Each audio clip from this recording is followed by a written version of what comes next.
किसी भी इशारे पर 2 मिनट के लिए ब्रेक लगती है तो 4 भिखारी आपकी गाड़ी का शीशा बजाते हैं। अब बाज़ इशारों पर, टूल प्लाज़ों पर लिख के लगा दिया गया है ये पेशावर भिखारी हैं, इनको खैरात ना दें। लेकिन मेरा सवाल ये है कि उन सारे भिखारियों को एक जगह पे खड़ा करके पूछना किसने है कि तुम भीख क्यों मांग रहे हो? उनके घरों तक उनके साथ किसने जाना है? कौन आदमी है जो जाके उनसे कहेगा कि जनाब तुम क्यों खैरात के लिए खड़े हो, तुम्हारी मजबूरी क्या है? क्या रियासत की, हुकूमत की, ताजर की, मालदार की, तगड़े आदमी की ये ड्यूटी नहीं? उन तक रसाई किसने हासिल करनी है? वो बेवा जो पिछले साल दरवाजे पे ज़कात लेने आई थी वो इस साल भी आई है।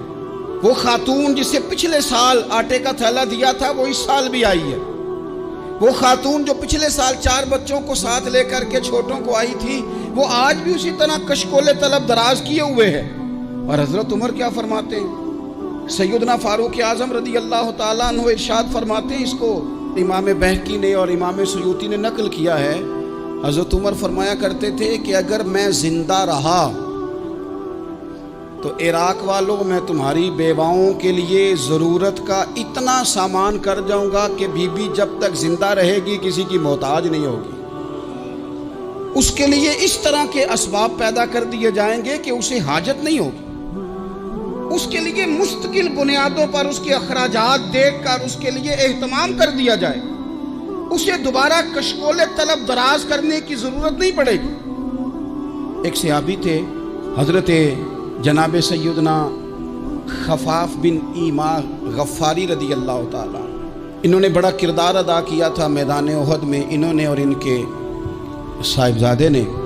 तो इनकी बेटी एक दिन हज़रत उमर के पास आई। अब वो बेटी ब्याह के जा चुकी थी, उसकी शादी हो गई थी। हज़रत खफाफ बिन ईमा रदी अल्लाह ताला अन्हु की साहिबजादी अपने ससुराल चली गई थी, वहाँ उसका खामद इंतकाल कर गया। वो खातून वापस आ गई, वो हज़रत उमर से मिली, बेवा औरत। उस बेवा खातून ने आके, यहाँ तो मेरे भाई वो फौजी बेचारे जिनकी बीवियाँ, जिनको एक तकरीब में तो खूब एवार्ड देने के लिए बुलाया जाता है। मैंने यतीमी का वक्त गुजारा है, मुझे पता है कि 2-4 महीने लोग आके कहते हैं कोई हुक्म होया तो 10 आ जाए। फिर जब 1 साल गुजर जाता है तो फिर लोग कहते हैं 4 भरा ने काम क्यों नहीं करते। तो ऐसे तो नहीं ना कि अब्बा ऐसे ही चला गया था, बड़ा कुछ दे के गया है, किधर है फलानी चीज़। लोगों का नज़रिया थोड़े अरसे के बाद और हो जाता है। आपने बड़े बड़े शुहदा के घरों में एवार्ड तो दिए, क्या कभी आपने पलट कर दोबारा गौर किया कि उनके बच्चे कहाँ हैं, उनकी बेवा किस हाल में है? वो ज़माने की तेज़ धूप और तेज़ आंधी का मुकाबला कैसे कर रहे हैं? बगैर बाप के जो इंसान को खुले आसमान तले वक्त गुजारना पड़ता है वो कितना को मुश्किल होता है। वो किस तरह टाइम गुजार रहे हैं ये कभी सोचा लोगों ने?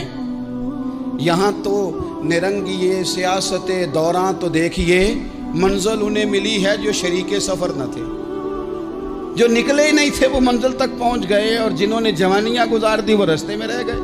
हज़रत खफाफ बिन ईमा की साहिबजादी बेवा होके आ गई, बच्चे साथ थे। सरेरा जनाब उमर से मिली और मिल के कहने लगी, हुजूर मैं उस सहाबी की बेटी हूँ जिन्होंने ओहद वाले दिन अपने बेटे के साथ मिल के मुआसरा किया था। बच्चे मेरे यतीम हो गए हैं, मैं बेवा हूँ। हज़रत फारूक आज़म रदी अल्लाह ताला अन्हु ने फ़हरिस्त नहीं मांगी, ख़र्चे की डिटेल नहीं मांगी, तुम आना फलाने से मिलना, परसों 9 बजे आ जाना दफ्तर, ये कोई बात नहीं की। हज़रत उमर गौर से खड़े उस बेटी की बात सुनी। छम छम सैयदना फारूक की आंखों से आंसू गिरे, दौड़ के घर गए, एक ऊंट निकाला, वहाँ से माले गनीमत का माल के भर के 2 बोरियाँ, और बोरियों में क्या था?